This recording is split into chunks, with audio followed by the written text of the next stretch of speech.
A billionaire followed a baby's cry into a dark alley. What he found there changed his life forever. Michael Thompson did not believe in destiny. The success of his 45-year life was the result of calculated decisions, meticulous planning, and a complete absence of emotional impulses. His corporate empire, valued in the billions, was proof that reason, not the heart, should govern every aspect of existence. That night, however, something inexplicable made him stop. It was almost 11 o'clock when he left his penthouse office in the skyscraper that bore his name. As always, and he was the last to leave. The security guards were used to his late departures, and Frank, his driver, knew he had to wait patiently in the parking lot, no matter the hour. "Good night, Mr. Thompson," said the lobby guard, not lifting his eyes from the security monitor. Michael just nodded. Unnecessary words were a waste of time. Upon leaving the building, he decided to dismiss his driver. Something in the autumn night invited him to walk, a rare indulgence in his impeccably timed routine. "Take the night off, old Frank," he said on the phone. "I'm going to walk for a bit." The streets of the financial district were almost deserted. Executives had long since returned to their comfortable suburbs, to families Michael never wanted. In his view, emotional ties were complications that distracted from real achievements. He adjusted his tie as he walked, his Italian shoes crushing dry leaves on the sidewalk. The cold autumn wind rustled his overcoat. Something about this solitary walk perfectly reflected his life, organized, lonely, and filled only by the echo of his own footsteps. That was when he heard it. A sound so out of place on that silent street that he initially doubted his own ears. He stopped, tilting his head slightly.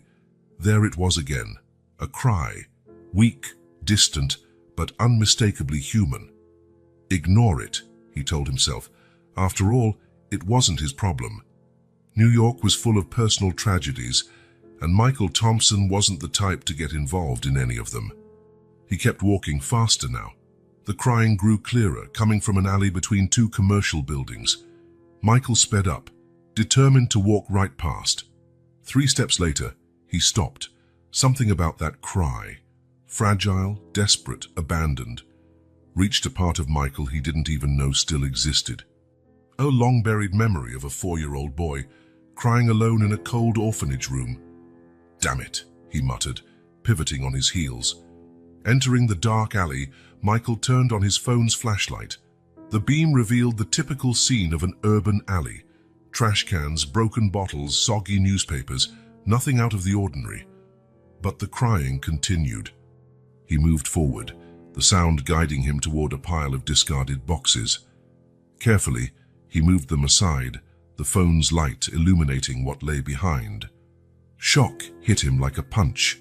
A baby, wrapped in dirty blankets, left among cardboard boxes like garbage. For several seconds, Michael just stared at the child and unable to process what he was seeing. The baby, sensing his presence, opened its eyes and looked directly at him, momentarily stopping its crying. That gaze pierced something inside Michael. Quickly, he looked around, searching for any sign of who might have left the child there. The alley was empty. The only sounds were distant traffic and the soft whimper of the baby. "What kind of person—" he began but couldn't finish the thought. Anger rose within him, an emotion he rarely allowed himself to feel. He picked up his phone again, ready to dial 911. It was the logical procedure. Social services would come, take the child, and Michael could continue his life as if nothing had happened. His finger hovered over the call button. The baby cried again, a sound so small and desperate that it echoed in Michael's chest like thunder. Images of his own childhood flooded his mind.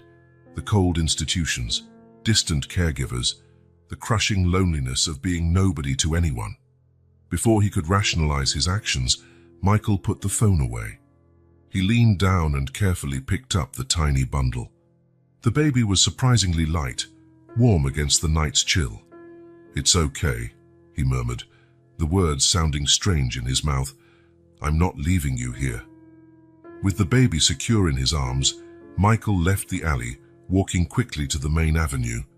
He hailed a cab which stopped immediately. "Where to, sir?"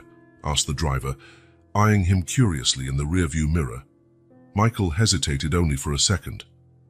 "Thompson Mansion, Upper East Side," he replied, his voice steadier than he felt.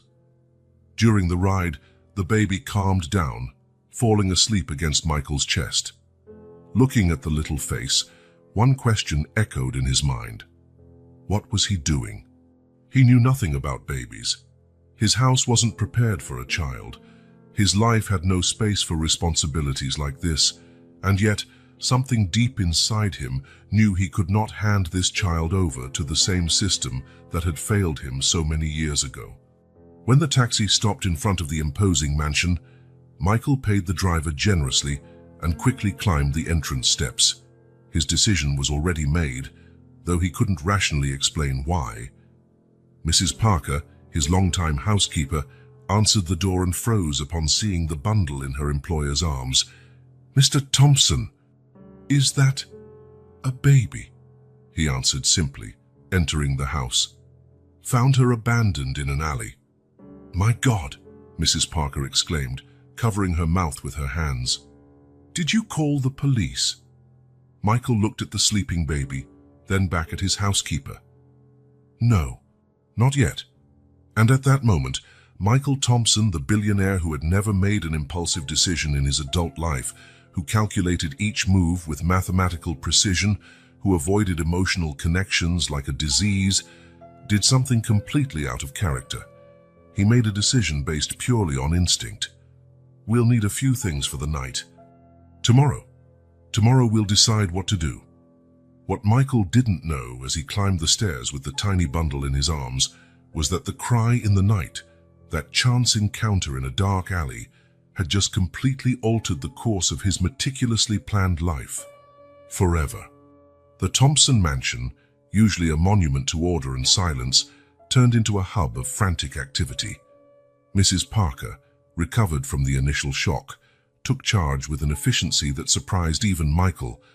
"We need special baby formula, diapers, clean clothes," she listed while carefully examining the child. "And we must check that everything's okay with the little one." "Is it a boy?"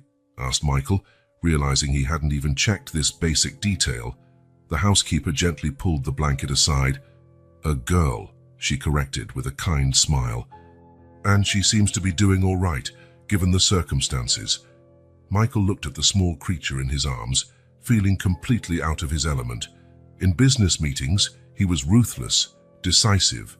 Faced with this tiny human, he was utterly lost. "I'll make some calls," he said, handing the baby to Mrs. Parker. "People in my position must have some sort of privileged access to social services, right?" Mrs. Parker cradled the baby with a naturalness that came from experience. "Perhaps, sir, but it's past midnight, and this little one needs care now." Michael nodded, picking up his phone. One call to his personal assistant mobilized a team to buy everything a baby could need, with instructions for immediate delivery, no matter the hour. While they waited, Mrs. Parker improvised a diaper with a small towel and warmed some milk. "It's not ideal," she explained. "Babies this age need special formula. But it'll do for now." Michael watched, fascinated, as she fed the little one with a spoon, patiently. "Where did you learn to do this?" he asked. "I raised 3 children, Mr. Thompson, and helped raise 5 grandchildren." Michael felt a pang of something like envy. Family. Something he had deliberately avoided in his quest for success and control. In less than an hour, the order arrived, boxes upon boxes containing everything a baby could need.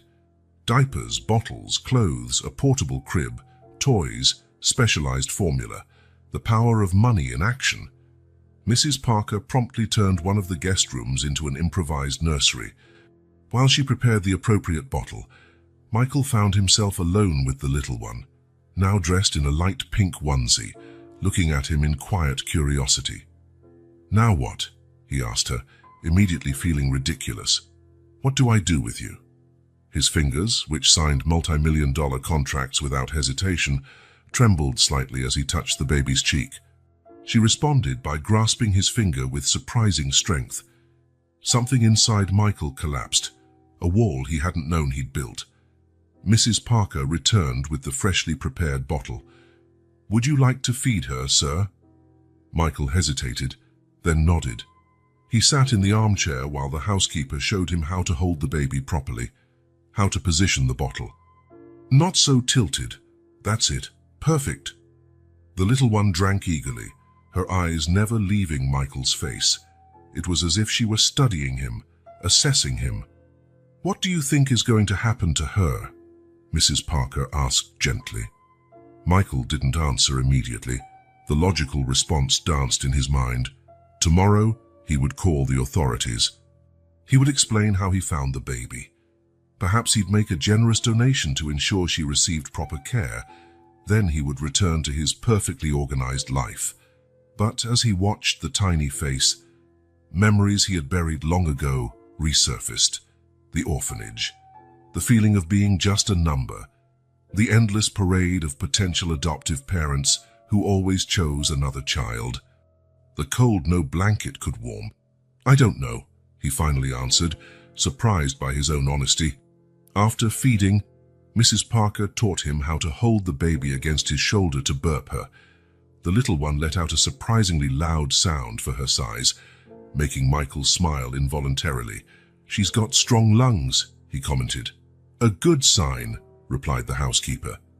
"Do you want me to set up an improvised bed in my room for her tonight?" Michael hesitated again. "No, you can put the portable crib in my room. I'll keep an eye on her." Mrs. Parker couldn't hide her surprise completely, but she merely nodded. "As you wish, sir." While she organized the crib, Michael was left alone with the baby again, who was starting to doze off in his arms. He looked at the small face, now clean and peaceful, and felt something he hadn't experienced since he couldn't remember when. Peace. It was almost 3 in the morning by the time he got ready for bed. The baby was already sleeping soundly in the crib next to his bed. Michael lay down, but sleep didn't come. His mind was occupied with practical and philosophical questions. What should he do? What was the right thing? What would happen if he called the authorities? Would the child go to a loving family, or end up lost in the system, like he had been? He picked up his phone, ready to call Edward Wand, his lawyer. He needed to know the legal implications of his actions. He had removed an abandoned child from the place where he found her. Technically, that could be considered. He couldn't finish the thought. He put the phone aside. He turned toward the sleeping baby. She was so small, so vulnerable. In the space of a few hours, she had become his responsibility. The moment he decided not to leave her in that alley, he had made a commitment. But for how long? Michael Thompson, the man who planned corporate acquisitions years in advance, could not envision what would happen the next day. For the first time in decades, he was navigating without a map. And strangely, it didn't terrify him as much as it should have. In the morning, he decided tomorrow he would think clearly. Tomorrow he would make rational decisions. As he finally drifted off to sleep, Michael realized he was mentally calling the baby the little one. It wasn't a name, just a temporary label, nothing to form attachments. But deep down, he knew it was already too late. Something had changed within him in the darkness of that alley. A door that had been locked for decades was now open, and apparently, one small, unexpected visitor had come to stay. Michael awoke with a start to a sound that had never before echoed in his mansion, the shrill cry of a baby. For a moment, he was disoriented, until the reality of the previous night hit him like a wave. The baby, the alley, his impulsive decision. He looked at the clock, 5:43 a.m. Under normal circumstances, he would have exactly 17 minutes before his alarm rang to start his meticulously timed routine, but nothing was normal now. He got up and approached the makeshift crib. The little one was flailing her arms, her face red from crying so hard. "What is it?" he asked uselessly, as if the baby could answer. The bedroom door opened, and Mrs. Parker entered, already fully dressed and alert, as if she had been waiting for the crying. "She's probably hungry, Mr. Thompson," she explained. reaching out to take the baby. "I'll prepare the bottle." "I'll do it," said Michael, surprising both himself and the housekeeper. "Or rather, show me how." In the kitchen, under Mrs. Parker's patient guidance, Michael learned how to mix the formula at the correct temperature. A man who commanded thousands of employees was now focusing all his attention on measuring the white powder properly and testing it on his wrist. Sitting in the living room with the baby in his arms and the bottle in hand, Michael noticed his phone wouldn't stop vibrating. Messages, emails, meeting notifications. The empire he had built didn't pause because he had found an abandoned child. "Could you hold her for a moment?" he asked Mrs. Parker, handing over the baby after the feeding. "I need to make a few calls." In his office, the gravity of his situation became clear. He had 3 important meetings that day, including the finalization of an acquisition he had worked on for months. He couldn't just vanish, but the thought of handing over the baby to the authorities bothered him deeply. He needed time. Time to think. Time to decide what was best for the child. "Jennifer," he said to his assistant on the phone, "reschedule my agenda. I'll be working from home today." "Sir?" The surprise in her voice was evident. In 5 years, Michael had never worked from home. "It's a personal emergency," he explained briefly, "and schedule an appointment with the best pediatrician in the city for today, if possible." When he returned to the living room, Mrs. Parker was changing the baby's improvised diaper on the sofa, using a towel. "We need a proper place for that," Michael observed, watching the process with a mixture of fascination and apprehension. "And a name," added the housekeeper, smiling at the little one. "We can't keep calling her the baby or the little one forever." Michael hesitated. A name would mean permanence, commitment. "Not yet," he replied. "First, we need to know more about her. Her health, her exact age." A few hours later, they were at Dr. Reynolds's office, a renowned pediatrician who responded to the emergency call of one of the richest men in the city. The doctor thoroughly examined the baby, checking reflexes, growth, and vital signs. "Based on her development, I'd say she's about 5 months old," he concluded. "She's a bit underweight, but nothing alarming. Overall, she's surprisingly healthy."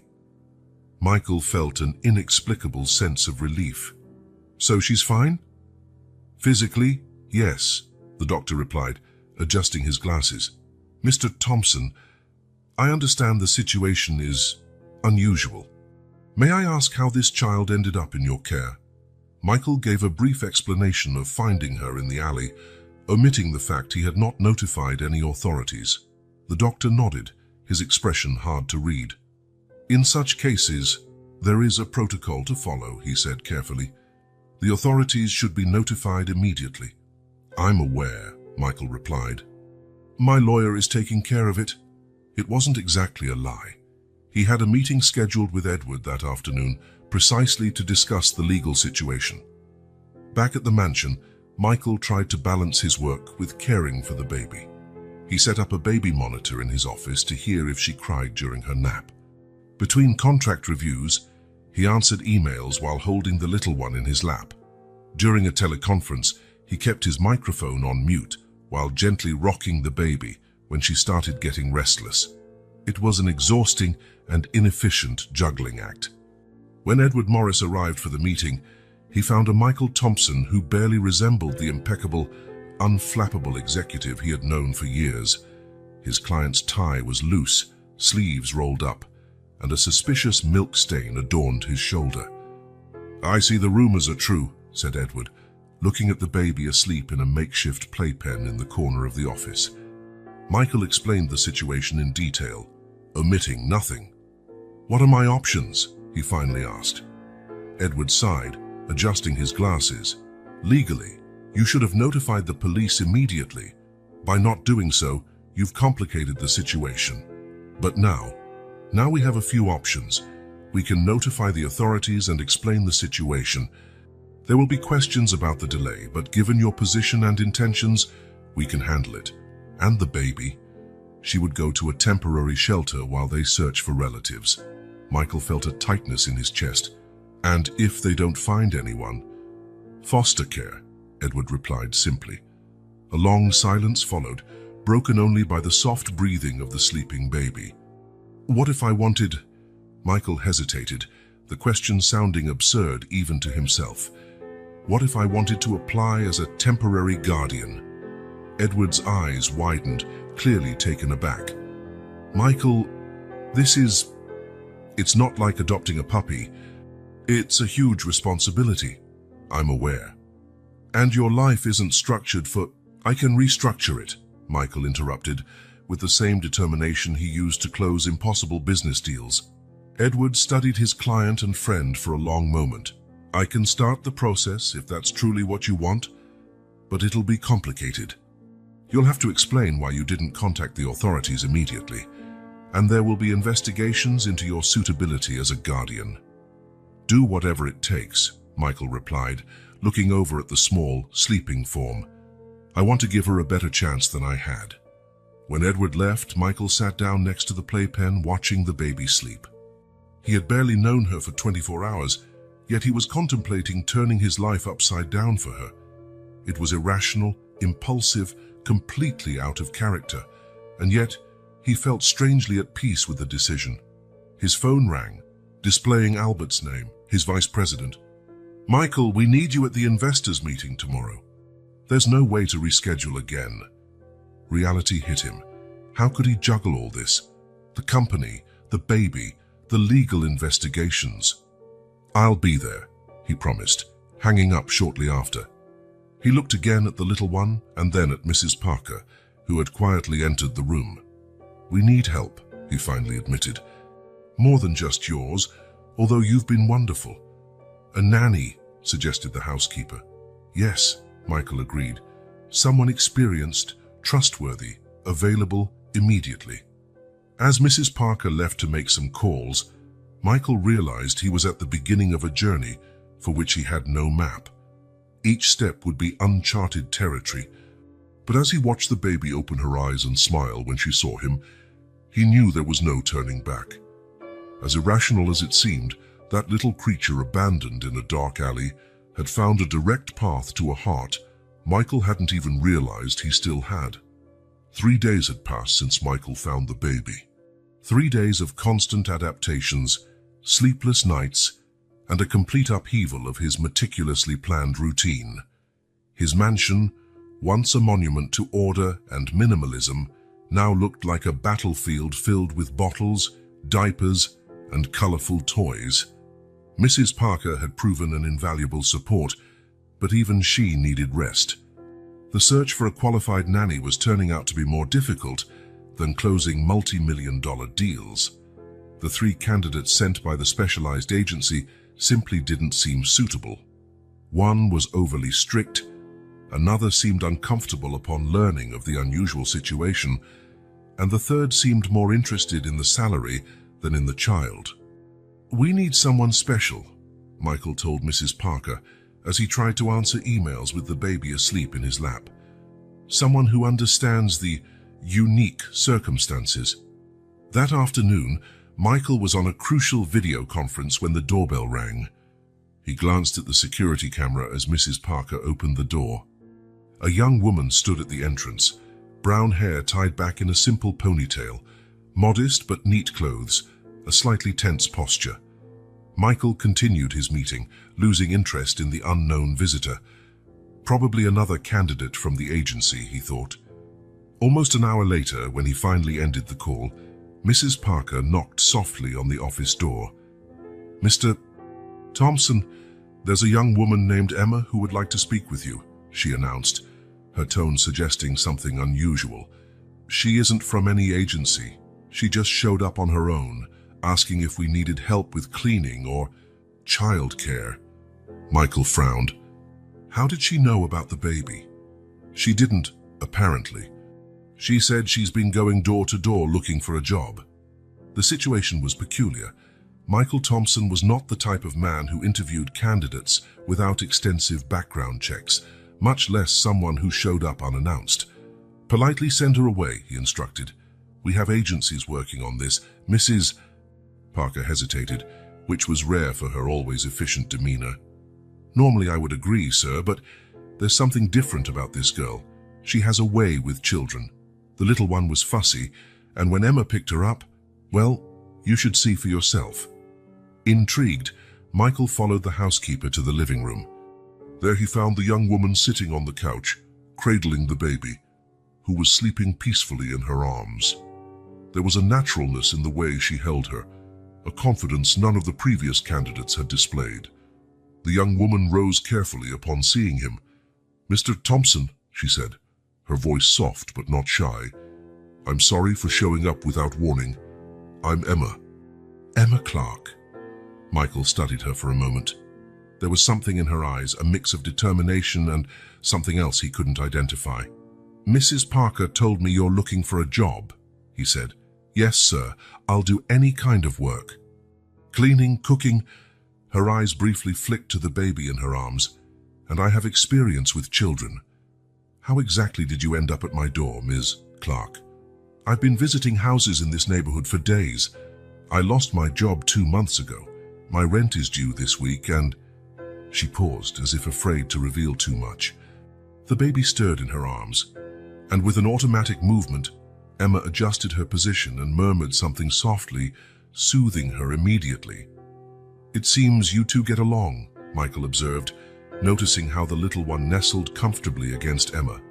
"Children can sense when someone genuinely cares," Emma replied, a slight smile lighting up her face as she looked at the baby.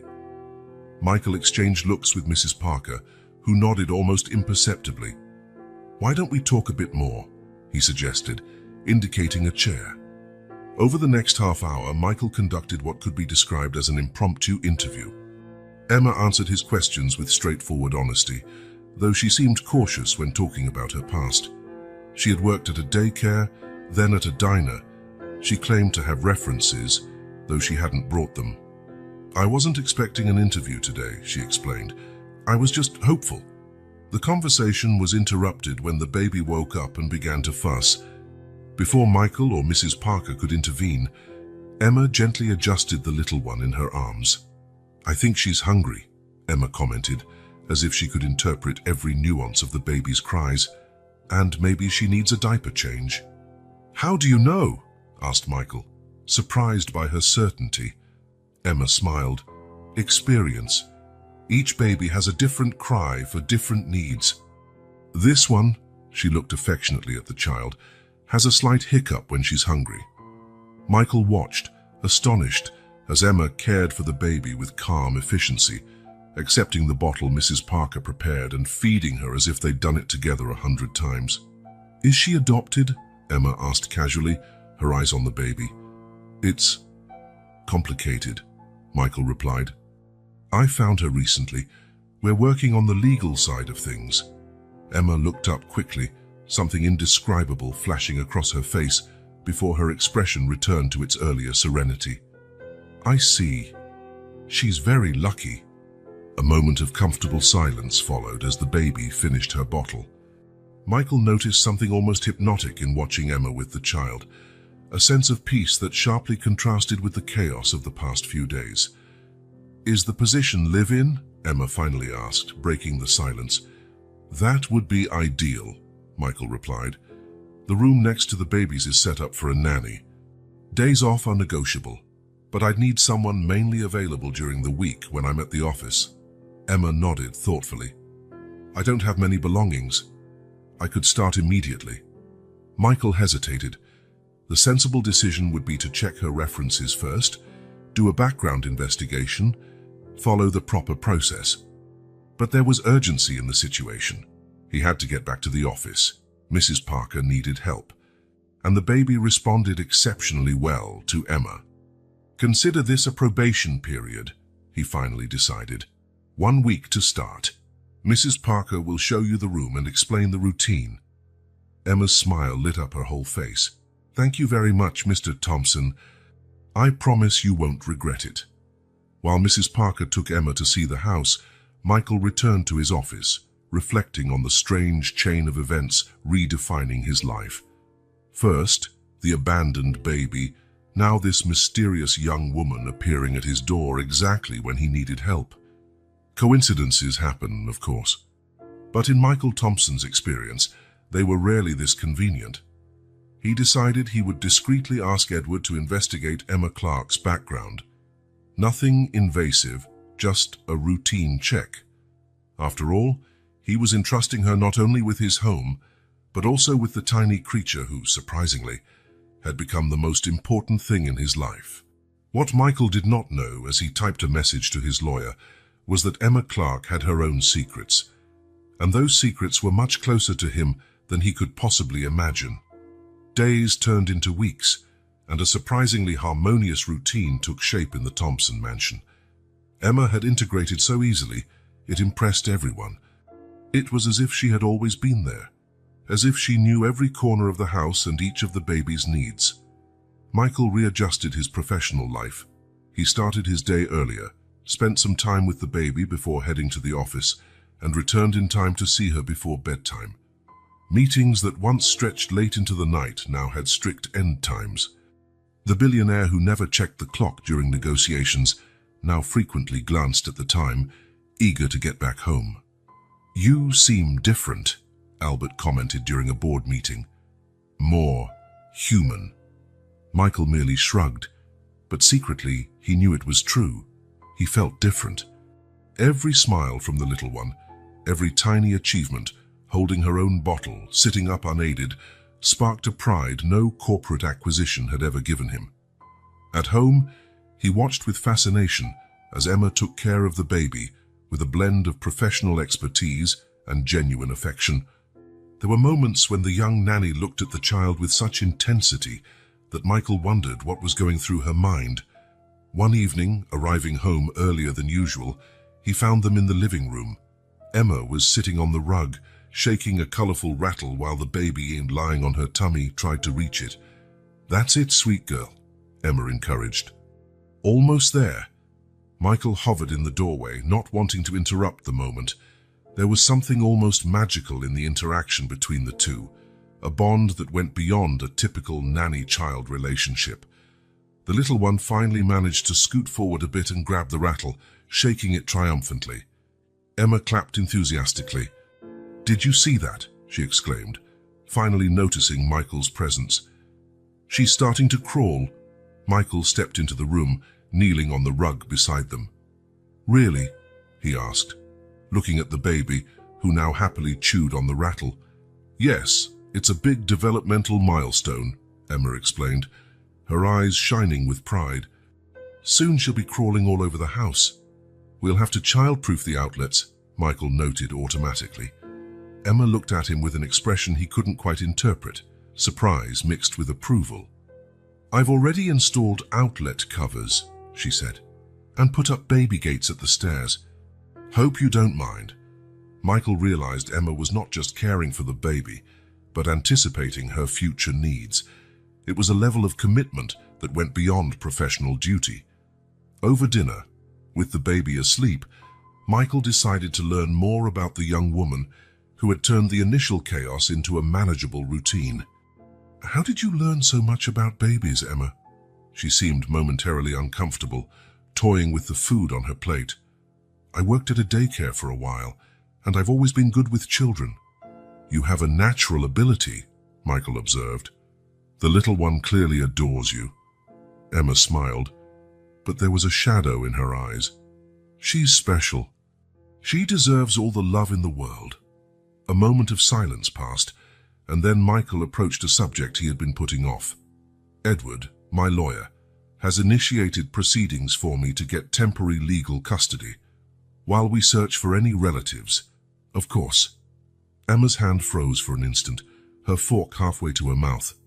"And if they find relatives," she asked, her voice almost a whisper, "then we'll have to evaluate what's best for her," Michael answered cautiously, watching Emma's reaction. "Of course," she agreed quickly, lowering her eyes. "That's the right thing to do." Michael couldn't decipher the expression on Emma's face. Was it sadness? Concern? There was something more in her reaction than professional worry. He remembered Edward hadn't yet returned with the background check he'd requested. He needed to follow up. After dinner, as had become customary, Michael spent some time with the little one in her room. Emma had just fed her, and now the baby was alert, her large eyes fixed on the colorful mobile hanging above the crib. "I think she's trying to figure out how it works," Emma said from the doorway, smiling. "She'll be a scientist," Michael joked, gently swaying the mobile. "Or an engineer. Or an artist, fascinated by the colors," Emma added, moving closer to stand beside him. For a moment, the three of them stood there, as if they were a family. The thought hit Michael with surprising force. He hadn't planned this. It wasn't part of any life strategy. Yet somehow, in a very short time, his world had been reorganized around this tiny human and the woman who helped care for her. The baby yawned, her eyes beginning to close. "Time for bed, little one," Emma murmured, adjusting the blanket around her. "You know," Michael said as they turned off the lights, leaving only a small lamp with colored hues glowing, "we need to give her a name. We can't keep calling her the little one forever." Emma hesitated, biting her lip. "You should choose," she said. "You're the one who's—" She paused, choosing her words carefully. "I'm taking responsibility for her." There was something in the way Emma spoke that stirred Michael's curiosity, a contained emotion, an intensity that seemed out of place for a simple suggestion about names. Later, in his office, Michael finally received a message from Edward about Emma. Preliminary checks revealed nothing alarming. Emma Clark had indeed worked at the daycare she'd mentioned, though for less time than she'd stated. Her earlier records were sparse, with some undocumented periods. Nothing criminal, just gaps. Michael felt both relieved and intrigued. Emma was clearly good at her job. The little one was thriving under her care, but there was something in her story that didn't fully add up. Walking past the baby's room before bed, Michael heard Emma's soft voice singing a lullaby. He paused to listen, not wanting to interrupt. There was a raw emotion in her voice, something deeply personal that made him feel almost like an intruder. When the song ended, he stepped away quietly. Whatever mystery surrounded Emma Clark, one thing was certain. She loved that child. And for now, that was enough. As he got ready for bed, Michael reflected on how much his life had changed in such a short time. The man who lived only for work now found himself thinking about baby names, weekend plans, and small moments of shared joy. And for the first time in many years, the silent, immaculate mansion that had always been just a place to sleep began to feel like a home. A month had passed since Emma arrived at the Thompson mansion. Spring was beginning to emerge in the well-tended gardens, bringing flowers and a milder climate. The little one was noticeably growing each week, her round face more expressive, her movements more coordinated. Michael had finally found a balance between his professional and personal life. Although Albert and other company executives expressed concern over his punctual departures and occasional remote work, the financial results remained impeccable. The Thompson empire continued to thrive, even with its founder splitting his attention. But not everything was perfectly calm in Michael's mind. One morning, getting up earlier than usual for breakfast, Michael heard Emma's voice coming from the living room. She spoke softly, likely assuming she was alone with the baby. He approached quietly, not wanting to interrupt. "You're getting so big," Emma was saying, her voice filled with emotion. "So beautiful. Exactly how I imagined you would be." There was something in the intimacy of those words that made Michael pause. It wasn't just the usual affection of a dedicated nanny. It was deeper, more personal, as if there were a bond that existed before their time together. When he finally entered the room, Emma quickly changed her expression, adopting her usual professional demeanor. "Good morning, Mr. Thompson," she greeted him, adjusting the baby in her arms. "You're up early today." "I have an important meeting," he replied, watching her more closely than usual. "Are you two all right?" "Perfectly fine," Emma smiled. but there was something in her eyes that didn't match her casual tone, a glint of guilt, anxiety. In the following days, Michael began to notice other peculiar behaviors. How Emma always avoided talking about her past, changing the subject when asked about her family or childhood. How she grew tense when visitors arrived at the mansion, as if hiding with the baby in another room. One afternoon, while working in his home office, Michael glanced out the window to see Emma walking through the garden with the little one. When she thought she was alone, the young woman held the baby differently, more intimately, more possessively. At one point, he saw her take something out of her pocket, look at it briefly, then put it away, wiping what looked like tears. Over dinner, Michael tried again to learn more about the nanny's past. "You mentioned growing up in the countryside. Which town exactly?" Emma hesitated, her hand pausing momentarily over her glass of water. "A small town. You've probably never heard of it," she replied vaguely. "There's nothing interesting about it, believe me. Do you still have family there?" "No," she answered quickly, maybe too quickly. "I'd rather not talk about it if you don't mind." Michael respected her wish, but her constant evasiveness only increased his suspicions.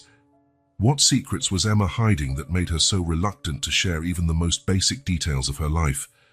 The strangest behavior occurred when the baby, sitting in her high chair while Emma prepared her mashed food, made a clear, distinct sound. "Mama!" Time seemed to freeze. Emma dropped the spoon she was holding, her face visibly paling. She said, Emma stammered, turning to the little one with a look of shock mingled with something Michael could only describe as recognition. "Mama," the baby repeated happily, patting her hands on the high chair tray. "Mama." Michael watched Emma's reaction carefully. She looked like she was struggling to maintain her composure. "It's normal," she finally said, her voice trembling. "Babies babble mama and dada without really understanding the meaning." "Sure," Michael agreed, but the seed of suspicion had already been planted. The intensity of the bond between Emma and the baby became more evident each day. The little one responded to Emma's voice and touch in an almost instinctive way, settling immediately in her arms when fussy, smiling at the first sound of her voice as she entered the room. It was a connection that went beyond a typical nanny-child relationship. There was something almost primal about it, something Michael couldn't explain, and it was starting to unsettle him. One evening, the baby refused to sleep, crying insistently. "Let me try," Michael said, extending his arms to take her from Emma. "She has colic," Emma explained, reluctant to hand over the little one. "I know exactly how to calm her." "I want to learn as well," Michael insisted. "After all, I'm the one who's planning to adopt her." A shadow crossed Emma's face, and for a moment Michael thought she would refuse outright. Finally, she handed over the baby, but remained close, watching nervously and correcting every small move Michael made. "You're not supporting her head properly," she criticized. "And she prefers being rocked like this, not like that." The tension between them mounted, something they hadn't experienced before in their generally harmonious relationship. "Emma," Michael finally said, his voice calm but firm. "I know you care about her, but remember, I'm the one with the legal responsibility here." "I'm sorry," Emma mumbled, stepping back. "I just want what's best for her." Michael then realized something disconcerting. Emma knew things about the baby he had never mentioned, like her peculiar preference for a specific lullaby, how she calmed down when holding a blanket in a certain way, how she disliked the taste of a particular baby food, details Michael only discovered through trial and error, but which Emma seemed to know instinctively. It was as if she had known the baby before coming to work at the mansion. That night, after Emma retired, Michael sat in his office pondering everything he had observed, the constant evasions about her past, the almost maternal connection to the baby, the intense emotional reactions to moments that should be routine for a professional nanny. He picked up his phone and typed a message to Edward and his lawyer. "I need you to investigate Emma Clark. Full background, urgent and discreet." As he hit send, Michael felt a twinge of guilt. Emma had been nothing short of perfect in caring for the little one. The baby was thriving under her attention. Perhaps he was overreacting, seeing mysteries where there were only dedication and compassion. But his intuition, the same that had guided him through countless high-stakes negotiations, told him there was more to Emma's story than she let on. And when it came to the safety and future of the child who had inadvertently become the center of his world, Michael Thompson wasn't about to ignore even the slightest hunch. Michael surveyed the serious faces around the meeting table. The board members eyed him with a mix of concern and disapproval, something he was not used to. Albert, his vice president and longtime friend, spoke up. "Michael, we're concerned about your level of engagement lately," he said, choosing his words carefully. "You've cancelled 3 important meetings in the last month, you've been leaving earlier than usual, and the Tech Solutions acquisition is practically stalled." "The company's numbers are still excellent," Michael replied calmly. For now, Eleanor Reed, one of the senior board members, interjected. "But Thompson Enterprises didn't get where it is with part-time leadership. Your personal life seems to be affecting the commitment to the very company you built." Michael felt a wave of irritation. For 20 years, he had dedicated every minute of his life to the company. Now, after just a few weeks of rebalancing his priorities, they were questioning his commitment. "I'm going through a temporary personal reorganization," he explained, keeping his voice neutral. "But rest assured, my commitment to this company remains unwavering." "It's about the child, isn't it?" Eleanor asked bluntly. "Are the rumors that you're trying to adopt a baby true?" Michael hesitated. He wasn't ready to make his situation with the little one public, especially since the legal process was still ongoing. "My personal life isn't on the agenda for this meeting," he finally answered. He left the room feeling torn. On the one hand, he understood the board's concern. On the other, he could no longer imagine a life where work took up his every thought and moment. The little one had changed something fundamental inside him. Arriving home earlier than usual, he found Emma in the living room, reading a children's book to the baby. There was a natural domesticity to the scene that made him pause at the door, observing without announcing his presence. Emma wasn't just reading the book. She was creating different voices for each character, adding dramatic pauses, pointing to the pictures with an enthusiasm that elicited giggles from the child. It was a moment of such deep connection that Michael felt almost like an intruder. "Look who's here," Emma exclaimed when she finally noticed him, her tone shifting subtly. "It's Daddy," she added, speaking to the baby. The term Daddy took Michael by surprise. It was the first time Emma had referred to him that way, and there was something both comforting and unsettling in how naturally she had assumed this familial dynamic. "I got home early," he explained, moving closer to pick up the little one, who reached out her arms to him. "How was your day?" "Wonderful," Emma said, her face lighting up as she spoke about the baby. "She's almost able to sit up on her own, and we tried a new pumpkin puree she loved." There was an almost maternal glow in Emma's eyes as she talked about these small triumphs, a mix of pride and love that went far beyond professional enthusiasm. Michael remembered the message he'd sent to the investigator and felt a stab of guilt. That night, after dinner, he received a call from David Hunter, the investigator he had hired.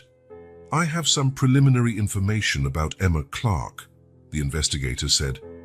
"I can stop by your office tomorrow to discuss in person." "I'd prefer you tell me now," Michael insisted, locking the door to his home office. "Well, the situation is somewhat murky. Emma Clark has a patchy employment history. She worked at a diner for a few months, then at a daycare briefly. There are undocumented periods, several months at a time, where I can't trace her activities. Criminal record? None. Not even a traffic ticket. It's as if she's extremely careful, or..." The investigator hesitated. "Or what?" "Or as if she's deliberately keeping a low profile. There's something off in her history, Mr. Thompson, but I need more time to figure out exactly what." After hanging up, Michael brooded over the findings. Nothing conclusive, but enough to fuel his suspicions. Why would there be gaps in Emma's record? What was she doing during those times? His thoughts were interrupted by a sharp cry from the baby's room. He rushed over, finding Emma already there, picking the little one up. "She feels warm," Emma said, her voice tense with worry. Michael touched the baby's forehead. She was hot, but not alarmingly so. "Seems like a mild fever," he commented, trying to calm Emma, who seemed overly distressed. "We need to monitor her temperature. Babies can get worse quickly," Emma insisted, her eyes fixed on the little one as if she feared something terrible would happen if she looked away for even a second. The intensity of her reaction seemed disproportionate. Michael had seen mild fevers before, and the pediatrician had assured him they were common and rarely serious. "I'll get the thermometer and the fever reducer," he offered. "I already have them ready," Emma replied quickly. "I can recognize the signs. I know exactly what she needs." Michael watched as Emma administered the medicine with expert hands, murmuring soothing words to the baby. There was something almost visceral about her concern, as if the thought of the baby suffering caused her physical pain. For the next few hours, Emma refused to leave the baby's side, checking her temperature obsessively, adjusting blankets, applying cool compresses when needed. When Michael suggested she rest while he watched the baby, Emma refused with surprising vehemence. "I'm fine. I'd rather stay with her." The fever subsided around midnight, but Emma remained vigilant, her body tense like a taut violin string. Her devotion was admirable, but there was something unsettling in its intensity, something beyond professional care. The next morning, with the baby recovered and sleeping peacefully, Michael decided it was time to confront Emma. Not about his deeper suspicions yet, but about her behavior during the night. "Emma, your dedication is remarkable, but you seemed almost desperate last night." Emma avoided his gaze, her hands nervously adjusting the baby's blanket. "I'm just worried about her." "It's more than that," Michael pressed gently. "It's like you have a terrible fear that something might happen to her, a fear that feels personal." Emma's eyes filled with sudden tears, which she quickly tried to hide. "I've seen babies get really sick, really fast," she said, her voice trembling. "I don't want that to happen to her, to your little one." The verbal slip did not go unnoticed by Michael. "Our little one," as if Emma had some sort of claim on the baby that went beyond her role as a nanny. "Emma, if there's something you're not telling me, something about your past that could affect your work here—" "There's nothing," she interrupted, her voice suddenly firm. "I'm just doing my job, caring for her as if she were mine." The words hung in the air between them, loaded with a meaning neither was ready to face directly. The tension was palpable, almost suffocating. Michael studied Emma's face, the fear in her eyes, the determination in her jaw, the almost imperceptible trembling of her lips. There was so much she wasn't saying, secrets buried under layers of care and devotion. Should he confront her now? Demand the whole truth? Or keep watching, gathering more information until he was sure of what was really happening? The baby began to whimper softly in the crib, breaking the moment. Emma moved automatically toward her, but Michael held up a hand. "I'll take care of her now," he said, his voice firm. "You need to rest." For a second, Michael thought Emma would protest, even refuse. He saw the conflict in her eyes, the almost physical impulse to reach the baby. Finally, she nodded stiffly and left the room, her shoulders tense as if forcing herself with every step. As he picked the little one up, Michael knew they had reached a turning point. The carefully built harmony of the past few weeks was crumbling under the weight of undisclosed secrets, and sooner or later, those secrets would come to light, no matter how hard Emma tried to hide them. The morning began with an unusual sense of urgency. Michael had to leave early for the office because his meeting with Japanese investors had been moved up. "Sorry to rush out," he told Emma as he straightened his tie. "This negotiation is crucial for our expansion into the Asian market." "Don't worry," Emma replied, gently rocking the baby who had just been fed. "We'll be fine, right, sweet girl?" Michael watched for a moment the ease with which Emma soothed the baby. Despite his growing suspicions, he couldn't deny that she was extraordinary with the little one. "I should be back late this afternoon," he said, leaning in to kiss the baby's forehead. "Call me if there's any problem." Emma nodded, and Michael noticed something in her eyes as she watched him with the baby, a mix of tenderness and sadness he couldn't fully decipher. The meeting was scheduled to start at 9, and traffic promised to be especially heavy that morning. Michael had everything planned. He would leave with enough time, stop by the office to pick up the final proposal documents, and arrive at the hotel where the investors were staying at least 15 minutes early. What he had not planned was realizing halfway to the office that he had forgotten the folder with the original contracts that needed to be signed, documents sitting on his home office desk. "Frank, we need to go back," he told the driver. "I forgot something important." The return trip was quick. Michael calculated he still had enough time as long as he didn't linger. He entered through the side door leading directly to his home office corridor, not wanting to disturb the baby's morning routine. That was when he heard it. Emma's voice from the baby's room, the door slightly ajar, allowing her words to carry clearly. "My love, my treasure," she was saying softly. "You have no idea how long I dreamed of this moment." Michael froze, his hand hovering over his office door handle. There was an intimacy to Emma's words that made him hesitate. "Mommy's back," she continued, her voice thick with emotion. "I'm never leaving you again, never again." The world seemed to stop spinning. Michael felt as though the floor had disappeared beneath his feet. "Mommy." The word echoed in his mind like thunder. Carefully, to avoid making noise, he moved closer to the baby's room door. Through the crack, he saw Emma sitting in the rocking chair, the baby nestled against her chest. Silent tears ran down the young woman's face as she cradled the little one. "It was so hard, my love," she whispered. "But we're together now, in a different way, but together." Realization hit Michael like a physical blow. Emma wasn't just a dedicated nanny, she was the mother, the baby's biological mother, the child he had found abandoned in that dark alley. He stepped back silently, his heart pounding in his chest. A storm of emotions flooded him, initial shock giving way to a wave of anger so intense he had to brace against the wall to keep from staggering. She had lied, planned everything, gotten into his house, close to the child she'd abandoned. Why? For what purpose? Images from the past months flooded his mind, now seen through a completely different lens. Emma showing up by chance at his door, looking for a job.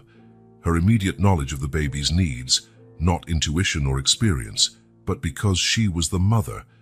Her emotional reaction when the little one called her mama. Her excessive worry during the fever, not just professional concern, but maternal guilt. How she always avoided questions about her past, and most of all, that look. The indescribable look she gave the baby when she thought nobody was watching. It all made sense now, a terrible and disturbing sense.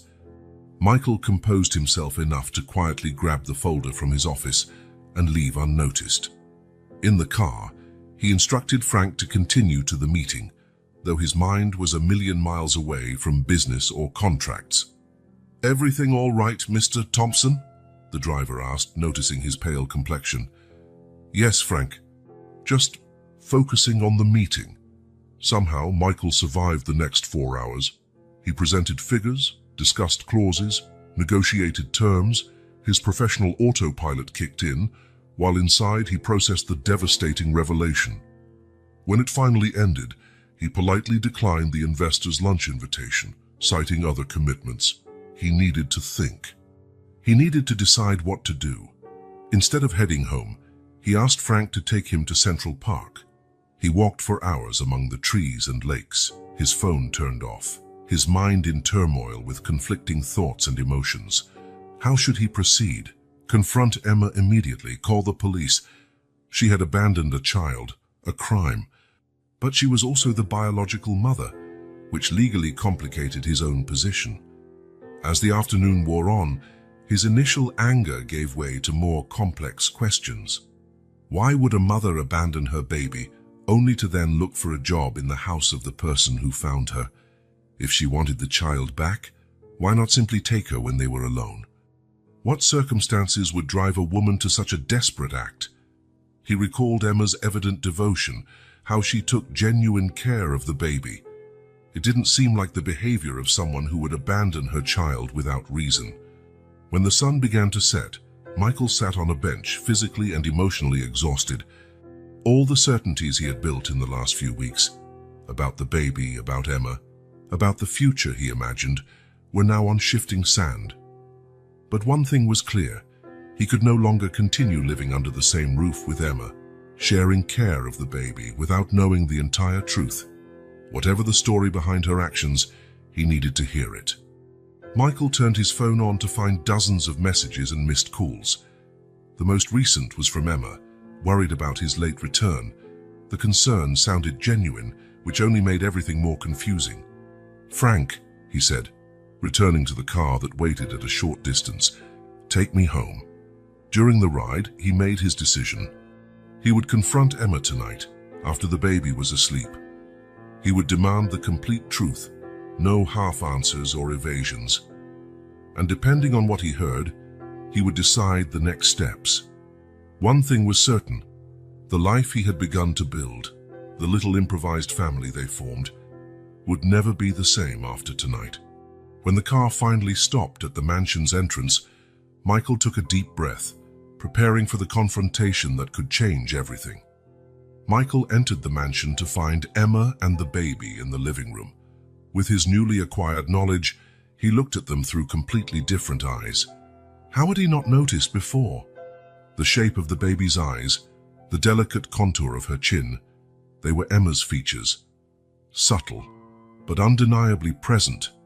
The resemblance was like a hidden code in plain sight, one he was only now able to decode. "You're back," Emma said, rising with the baby in her arms. "We were worried." "The meeting ran long," he replied, forcing a smile as he held out his arms for the little one. Holding the baby, he felt a surge of almost overwhelming emotion. Over the past months, this child had become the center of his world. The idea of losing her was unbearable. "How was your day?" he asked, keeping his tone casual while gently running his hand over her fine hair. "Quiet. We walked in the garden. She loved the flowers." Over dinner, Michael struggled to maintain normalcy. He talked about the meeting, asked about their day, commented on the weather. But his gaze kept returning to the baby's features, mentally comparing them to Emma's. Emma, however, seemed to sense something had changed. Her eyes sought his often, her posture more rigid than usual. "Are you all right, Michael?" she finally asked. "You seem worried." "Just tired." "It's been a long day." After Emma left to bathe the baby, Michael locked himself in his office. On his computer, he researched legal rights. What rights did a man who found an abandoned child have versus those of the biological parents? The answers were not reassuring. The law generally favored blood ties.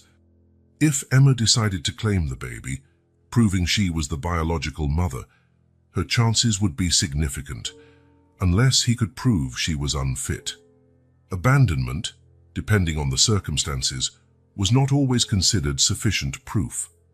Later, passing by the baby's room, he saw Emma soothing the little one, who was fussy and crying. "She's a bit cranky today," Emma said, exhaustion evident on her face. "Not sure what's bothering her." "Maybe she senses something different," Michael suggested vaguely. "Babies are sensitive." "Yes, they're like little emotional sponges."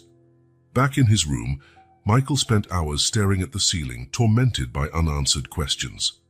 What circumstances led Emma to do this? Was there any explanation that could justify her actions? And most importantly, what was best for the little one?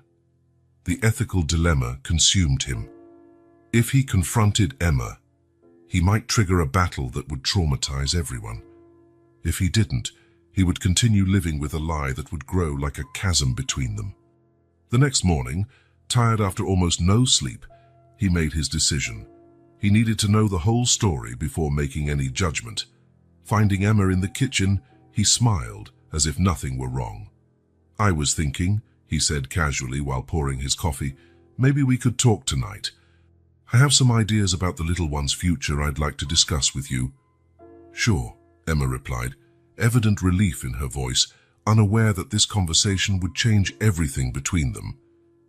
The next day dawned with a tense atmosphere in the Thompson mansion. Michael had spent another sleepless night, rehearsing in his mind what he would say to Emma, how he would address the truth he'd discovered. Every scenario he imagined ended badly. During breakfast, the silence was almost palpable. The only words exchanged revolved around the baby and daily tasks, short, functional sentences masking the whirlwind of emotions beneath the surface. "She didn't eat well," Emma commented, gently wiping the baby's face. "Maybe another tooth is coming in." Michael replied, watching how Emma checked the baby's gums with the intimate familiarity of a mother, not just a nanny. 3 times that morning, Michael almost broke the facade.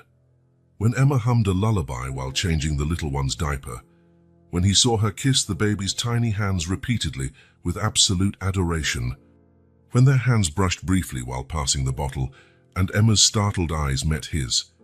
But each time, he retreated at the last moment. He needed the right time, the right words. Emma, for her part, seemed to sense that something fundamental had shifted. She kept the baby even closer than usual, almost never letting her out of sight. When Michael offered to feed the little one lunch, Emma rushed in. "I'll do it," she said, her voice betraying a slight panic. She's a bit fussy today. Better keep the routine." Around noon, while they were playing with the baby in the living room, the incident they both feared and anticipated finally happened. The little one, propped up on cushions on the rug, looked directly at Emma and babbled distinctly. "Mama! Mama!" Time seemed to freeze. Emma's face went pale, her eyes meeting Michael's in a moment of pure terror. Michael felt his heart race, the word hovering between them like a confession. "She's getting good at that," he finally said, his voice deliberately neutral. Emma tried to smile, but it was more of a grimace of tension. "It's normal at this age. They repeat sounds." Her voice failed. That afternoon, while Emma was giving the baby a bath, a small accident occurred. The little one slipped slightly in the tub, only causing a momentary scare before Emma held her tightly. But Emma's reaction was disproportionate. A scream of pure terror followed by uncontrollable tears as she clung to the baby. "It's okay," Michael assured her from the bathroom door. "She just slipped a bit." I know, Emma replied, her voice trembling. "It's just that I couldn't bear it if she got hurt, not again. Not when finally—" She stopped abruptly, realizing what she had almost revealed. Michael pretended not to notice the slip, but his heart was pounding. Over dinner, silence returned. Michael watched Emma push her food around, barely eating, her eyes constantly drifting to the baby in the high chair. He himself could hardly swallow, his throat tight with unspoken words. Why had she abandoned the child only to reappear this way? What motivated her? And most importantly, what was best for the little one? His heart told him to fight with all his might to keep the baby. His conscience questioned whether that would be fair. To the child, to Emma, even to himself. By the time evening came, the emotional exhaustion was visible in both of them. Emma looked like she had aged years in a single day. Dark circles under her pale face. Michael felt equally drained, every nerve in his body taut like a string about to snap. The baby finally fell asleep after a long crying session, as if she too was exhausted by the tension in the house.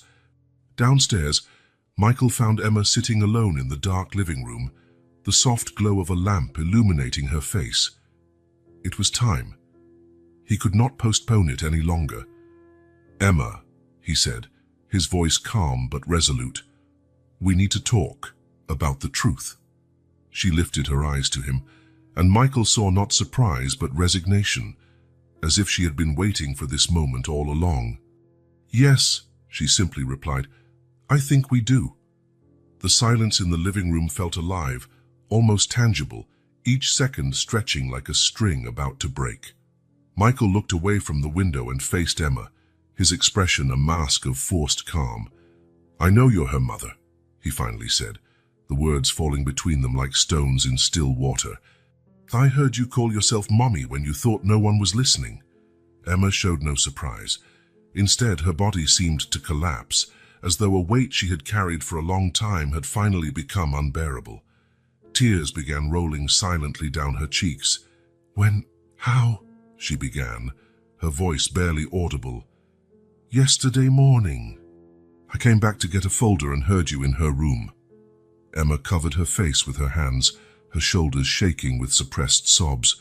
When she finally looked at Michael, her face was etched with a pain so visceral, he felt it like a physical blow. "Yes," she admitted, her voice broken. "I'm her mother. Her real name is Sophia." Michael felt the impact of the name like a revelation. Sophia.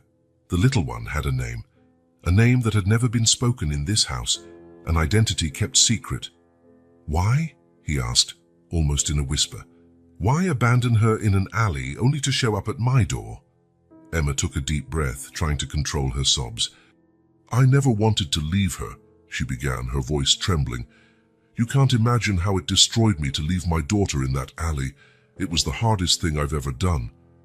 "Then why did you do it?" Michael insisted, fighting the anger threatening to consume his compassion. "I lost everything," she said, her words interspersed with sobs. "My job at the diner closed suddenly. I couldn't pay rent, I had nowhere to go. The father's family disappeared when they found out I was pregnant, and my parents disowned me when I decided to keep the baby on my own." Michael stayed silent, letting her continue. "I tried shelters, social services, everything. But with a newborn, no fixed address. No one would hire a homeless mother with a baby. Then I got postpartum depression, so severe there were days I couldn't even get up. I didn't eat, didn't sleep." She paused, voice quavering. "I couldn't properly care for her." Michael tried to picture Emma, always so competent and caring, in that desperate state. "When the money ran out completely, when I had no more formula because I myself hadn't eaten for days," Emma closed her eyes as though the memory was too painful, "I realized I was slowly killing my daughter with my own misery." Tears now flowed freely down her face. "That night I was broken, physically and emotionally. Sophia was crying from hunger, and I had nothing to give her, nothing. I thought she'd have a better chance without me, that someone would find her, someone who could give her what I couldn't." Emma's voice became barely audible. "I wrapped her in the best blankets I had. I kissed her little face one last time. And then I left her in that alley, near a busy restaurant, praying someone would find her quickly." Michael felt a lump in his throat. He remembered the night he had found the little one, now Sophia, and how her crying had pierced something within him. "What happened then?" he asked, his voice gentler. "I hid across the street. I couldn't leave, couldn't walk away. I waited until I saw someone approach. I saw you find her." Emma looked directly at Michael. "I saw you hesitate, how you looked at her, how you picked her up so carefully. Something about you felt right. So you followed me." Emma nodded slowly. "I followed the taxi here, saw where you lived. In the days that followed, I mustered whatever strength I had left. Found help at a church, managed to bathe, got these clothes. Then I gathered the courage to knock on your door." "All planned to stay close to her," Michael said, failing to hide the accusatory tone. "Not to take her away," Emma protested, her eyes pleading for understanding. "Just to see if she was okay, to be near her somehow. I thought maybe I could be your housekeeper, just to see her occasionally." Emma wiped her tears away. "But then you needed a nanny, and I couldn't resist the chance to care for my own daughter, even if she didn't know who I was." Michael stood up, tension coursing through his body. He walked to the window, staring out into the darkness. "The pain of being with her every day, caring for her, loving her, but not being able to say I'm her mother," Emma continued, her voice tight with emotion. "It's been a daily torment, a joy mixed with constant agony." Turning around, Michael studied Emma's devastated face.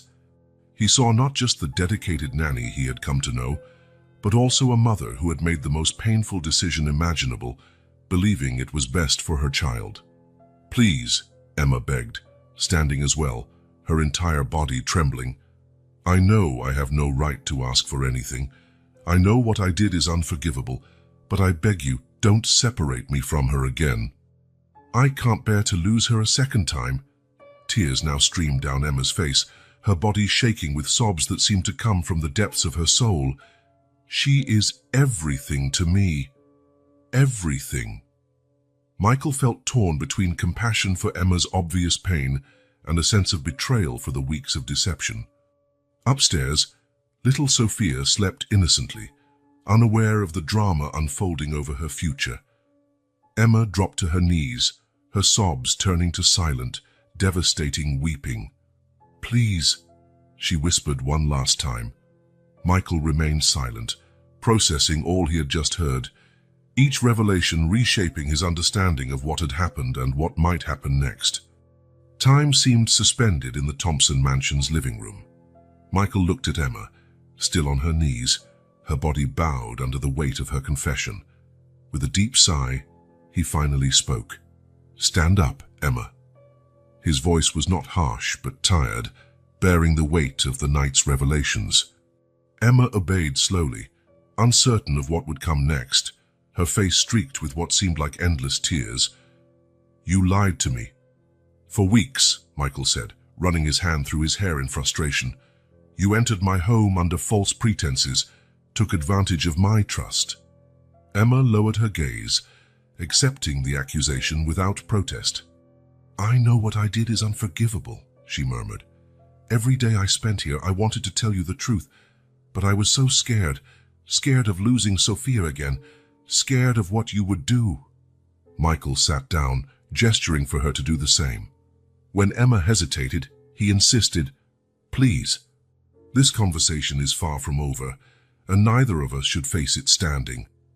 As Emma perched on the edge of the sofa, Michael studied her face. He saw not only fear and guilt, but also undeniable love for Sophia in every expression, every gesture. It was the same love he himself had begun to feel for the little one. "As much as I want to condemn your actions, I can't ignore the circumstances that led you to them," he finally said. "And I can't deny what I've seen over the past few months, your genuine care, your unconditional love for Sophia." The baby's name still felt strange on his lips, yet somehow right, the name she should have had from the start. Emma wiped away fresh tears with the back of her hand. "After that night, I found help," she continued, her voice steadier now. "A church program for mothers in crisis. I started therapy for the depression, got medication. I was getting better." "Why didn't you seek help before abandoning her?" Michael asked, the question that had haunted him. "I tried," Emma replied, pain evident in her voice. "I called social services, women's shelters, but there were waiting lists, forms, requirements. When you're on the streets with a hungry baby, a promise of help in 2 weeks isn't enough." Michael nodded slowly. He was well aware of how the system failed society's most vulnerable. "In my desperation, I did the unthinkable," Emma continued, her voice breaking once more. "And I'll live with that regret for the rest of my life. But when I saw you with her, when I saw this mansion, the security, everything you could offer, you decided that was best for her," Michael finished. "Yes," Emma answered simply. "But then working here, seeing how you came to love her too, I realized Sophia might have what I never did, not just material comfort, but real love from people who truly care." A thoughtful silence settled between them, no longer tense, but reflective. Outside, the night was calm, the moon partially illuminating the mansion's gardens. "What happens now?" Emma finally asked, her voice almost a whisper. Michael took a deep breath. This was the question that had tormented him all day, ever since he had discovered the truth. What to do? What were his legal options? Most importantly, what was best for Sophia. It would be easy for me to call the authorities, he began, watching Emma stiffen visibly. Report the abandonment. Use my influence and resources to fight for custody. Emma closed her eyes as if bracing for a final blow. But who would that serve? Michael continued, his voice softening. Not Sophia, certainly. She'd be dragged through a traumatic legal process, possibly placed in temporary foster care. Not you, who, despite your mistakes, clearly love your daughter, and not me, because despite the hurt and betrayal, I recognize that I love that child too. Emma opened her eyes, stunned by the direction the conversation was taking. What are you suggesting? Stay, Michael said simply. Both of you. Here in the mansion. I don't understand, Emma stammered, her eyes wide with surprise. It's both simple and complicated, Michael explained, a slight smile touching his lips for the first time that night. Sophia deserves her biological mother in her life. You deserve a chance to be her mother openly, without secrets or guilt. And He hesitated. I found I can't imagine my life without that little one now. Are you suggesting we raise Sophia and together? Emma asked, disbelief evident in her voice. Not romantically, if that's what you're thinking, Michael clarified quickly, but as a sort of co-parenting arrangement. You'd keep living here, not as a nanny, but as Sophia's mother. I would be, he searched for the right word, a guardian, a godfather, a father figure in her life. Emma seemed speechless, her hands trembling slightly. Why would you do that? After everything I've done? Because in the last few months, I've learned an important lesson. Family isn't defined solely by blood or legal papers, Michael replied. It's defined by love, commitment, by the desire to do what's best for someone, even when it's hard. Fresh tears rolled down Emma's face, though these now seemed like tears of relief, gratitude, cautious hope. It won't be easy, Michael warned. We'll have to set clear rules, boundaries. We'll need to consult a lawyer to formalize some agreement. And, most importantly, we'll have to learn to trust each other again for Sophia's sake. I'd do anything, Emma said fervently, anything to make this work. Michael held out his hand in a gesture of agreement. Then it's a deal. We'll try, one day at a time. Emma took his offered hand, her grip hesitant at first, then firm. One day at a time, she repeated, a timid smile appearing through her tears. As the mansion's clock struck midnight, a new and unconventional family arrangement began to take shape.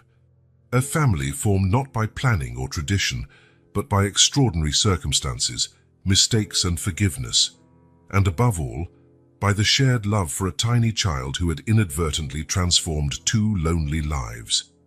The future remained uncertain, full of potential challenges and complications. But for the first time in a long while, both Michael and Emma faced it not with fear but with cautious hope, a hope as fragile as the first bud of spring, yet with the potential to grow into something lasting and beautiful. The first few weeks after the revelation were delicate, like a dance between two partners still learning the steps. The Thompson mansion, once a monument to order and predictability, became the stage for a unique social experiment. A solitary billionaire and a single mother trying to raise a child who, in different ways, had saved them both. On a Sunday morning, Michael watched from the kitchen door as Emma prepared Sophia's breakfast. The scene was oddly domestic, Emma humming softly while mixing fruit puree, Sophia in her high chair happily tapping a plastic spoon on the tray. "Can we talk about some formalities?" he asked, finally entering the kitchen. Emma nodded, her expression turning serious. "Edward is drafting the documents," Michael continued, pouring himself some coffee. "A non-traditional shared custody agreement. Legally, I'd be the official guardian, but you'd have full rights as her mother." "That sounds fair," Emma replied, her voice cautious. "What about expenses?" "All basic needs will be covered by me. Housing, food, education, healthcare." Michael paused. "I'll also open an account for you, with a monthly salary." Emma stopped feeding Sophia, her eyes locking with Michael's. "I'm not after your money. It was never about that." "I know," he said softly, "but you're Sophia's mother. You need financial independence, not just for your sake, but for hers." After a moment of consideration, Emma nodded. "Thank you. But I want to contribute too, somehow." Michael smiled faintly. "That brings me to another point. What would you like to do? Professionally, I mean." The question caught Emma off guard. For so long, her only concern had been surviving and reclaiming her daughter. The idea of planning a future felt almost extravagant. I've always wanted to work with children. Maybe something in early childhood education." "We can explore that," Michael suggested. "The Thompson Foundation has an educational scholarship program. Whenever you're ready, of course." The look of gratitude on Emma's face was so intense that Michael felt momentarily uncomfortable.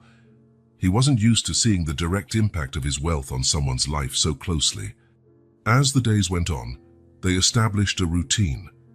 Emma remained the primary caregiver during the day, but Michael now participated actively in key moments: breakfast before work, a family dinner, the bath and bedtime rituals. Sophia sensed the change. Her already cheerful personality seemed to bloom even more with the constant attention from the two adults in her life. Her limited vocabulary expanded quickly, adding dada to the already established mama, a development that secretly thrilled Michael, though he tried not to show it. Not everything was harmonious, though. There were moments of tension, disagreements over small things, the right bedtime, whether she should try certain foods, which toys were most suitable for her development. "She's still too young for that," Emma argued one afternoon, holding up a puzzle Michael had brought. "She could swallow the pieces." "It's an educational set, specifically designed for her age," he countered. "I read 3 different studies on cognitive development before choosing it." Emma raised an eyebrow. "And I have maternal instinct plus months of direct experience with her." The silent standoff was broken by Sophia's unexpected laughter, watching the adults' confrontation with interest, as though she understood their dilemma. Such moments, while sometimes frustrating, also served to bond the two in their shared mission to raise Sophia as best they could. They learned to compromise, to listen, to value the different perspectives each brought to parenting. One particularly rough night, when Sophia refused to sleep and cried inconsolably for hours, Michael found Emma in the hallway outside the nursery, silent tears running down her face. "What's wrong?" he asked, concerned. "Is she sick?" "No," Emma replied, wiping her tears. "I'm just remembering." Michael waited for her to continue. "There were nights like this before, nights she cried and I had nothing to give her. No medicine for a fever, no extra blanket when it was cold, nothing but my empty arms." The raw vulnerability in her confession struck Michael deeply. Without thinking, he placed a comforting hand on her shoulder, the first truly compassionate physical gesture between them. "But now you do. We do. Everything she needs." Emma nodded, a small smile forming amid her tears. "Sometimes it still doesn't feel real. Like I'll wake up and find it was all a dream." "It's not a dream," Michael assured her. "It's just a new beginning." For all of us, these late-night conversations became more frequent. After Sophia fell asleep, they would meet in the living room, sharing tea and stories. Emma talked about her childhood in a conservative religious family who rejected her when she became pregnant out of wedlock. Michael, to his own surprise, opened up about painful memories of the orphanage, foster families, and how he learned early on to trust only himself. "That's why you understood," Emma realized one night, "why you didn't report me right away. You know how the system is." Michael stared into his tea for a moment before answering. "I know what it feels like to belong nowhere. I wouldn't wish that on any child, especially not Sophia." As the weeks turned into months, something unexpected began to happen. Michael, who had always valued his solitude, found himself looking forward to their family moments. Emma, who had lived so long in fear and uncertainty, began to relax, to trust, to plan beyond the next day.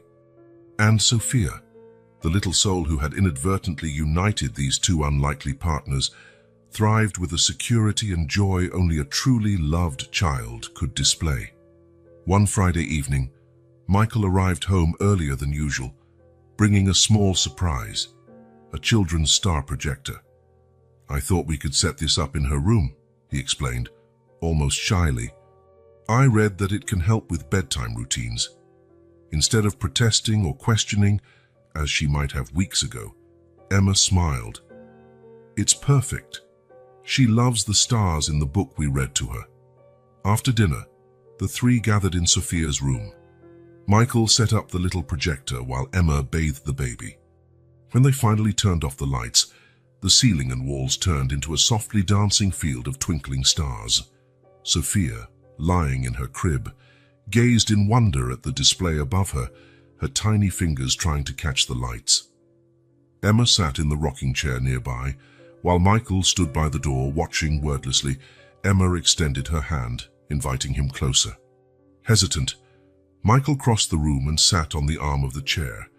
Together, in silence, they watched Sophia drift off under the starry projection, her breathing slowly growing deep and steady.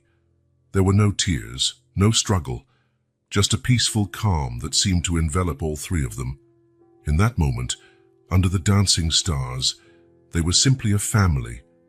Not conventional, certainly, not planned or expected, but a family nonetheless. And for the first time since Sophia had come into their lives, both Michael and Emma allowed themselves to believe that maybe, just maybe, this unlikely arrangement could really work. The autumn sun lit up the gardens of the Thompson mansion, where a cheerful group sang "Happy Birthday" to a curly-haired little girl. Sophia Thompson Clark, officially registered with both surnames, clapped enthusiastically in front of the cake decorated with 2 candles. "Blow them out, sweetie," Emma encouraged, kneeling beside the high chair. "Make a wish." Next to her, Michael smiled proudly as he filmed the moment with a professional camera. With the help of both adults, Sophia puffed her cheeks and blew out the candles, to the applause of the gathered guests. A year had passed since the night of revelations that changed everything. A year of adjustments, challenges, and surprisingly, of unexpected joys. The mansion, once a symbol of Michael's isolation, now overflowed with life and color. "I thought we should cut the cake inside," suggested Mrs. Parker, who had stayed on with them, now more like a grandmother figure to Sophia than a housekeeper. Michael nodded, and the small group headed to the living room adorned with balloons and colorful banners. Watching Emma help Sophia open gifts, Michael reflected on how much their lives had changed. 6 months after the revelation, he had created the New Beginnings Foundation, dedicated to providing immediate support for single mothers in desperate situations. Inspired by Emma's story, the program offered emergency housing, medical assistance, legal aid, and employment and education opportunities, his way of ensuring no other mother would have to make the impossible choice Emma had faced. Emma, for her part, found renewed purpose, taking an active role in the foundation. Initially hesitant, afraid of judgment and exposure, she gradually gained confidence. Her experiences became her greatest asset. She could speak with an authenticity no well-intentioned consultant ever could. "Michael, you have to see this," Emma called, pulling him from his thoughts. Sophia had received a small toy piano and was already tapping the keys with surprising focus for her age. "I think we have a future musician," he said, kneeling next to them. Sophia looked up and grinned, a smile that still completely disarmed him. "Papa," she exclaimed, holding out the toy. "Play." Michael pressed a few keys, creating a simple tune that made Sophia clap with delight. Over the baby's head, his eyes met Emma's, sharing a moment of silent understanding that had become common between them. Later, after the guests had left and Sophia was finally asleep, exhausted by the day's excitement, Michael and Emma sat on the terrace with glasses of wine, looking out at the now quiet garden. "She seemed really happy today," Emma commented, a soft smile lighting her face. "She's happy every day," Michael replied. She has the love of two people who would give anything for her. What more could a child want? Emma nodded, taking a small sip of her wine. Sometimes I wonder if this is fair to her, this unconventional arrangement. Michael considered the question for a moment. What's conventional-us, really?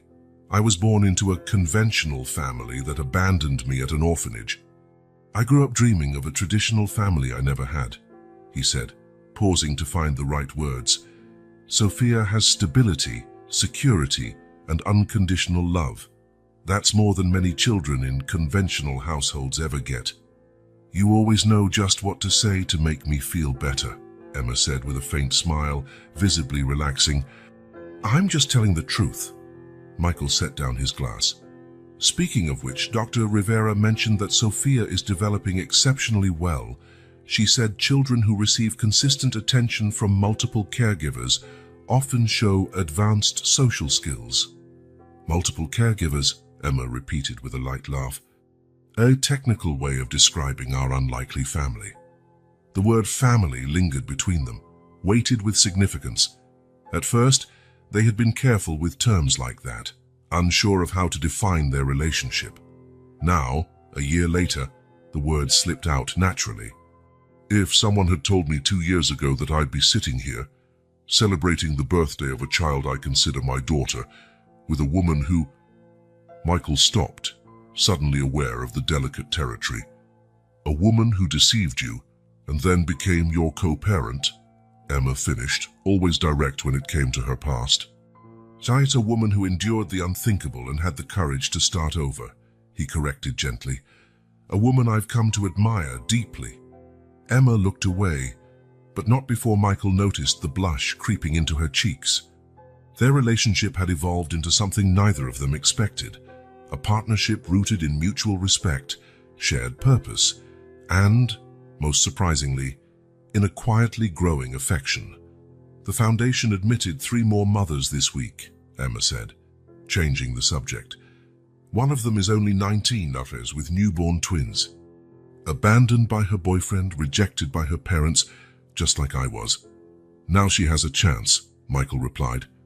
Thanks to you. Emma shook her head. Thanks to us. I never could have done this alone. Michael reached out, covering her hand on the table. A simple gesture, but meaningful. Such moments of physical contact were still rare between them. Always charged with an undercurrent neither was ready to name. You know what I sometimes think? Michael asked, looking at the stars. How the entire course of our lives changed because of a single cry in the night. Emma squeezed his hand gently. I never believed in destiny, she murmured.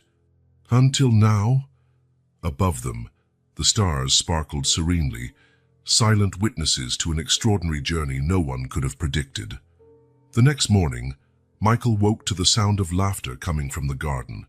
From his bedroom window, he saw Emma and Sophia under the apple tree, picking the last apples of the season.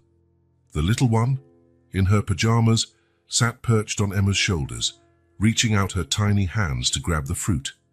The scene hit him with unexpected force. This was his life now. Not the solitary existence of an unyielding billionaire, but the full life of a man with a family. A family built not through blood ties, but through deliberate choices, forgiveness, and second chances. As he watched the 2 people who had completely transformed his life, Michael Thompson, the man who barely a year ago did not believe in destiny, finally understood.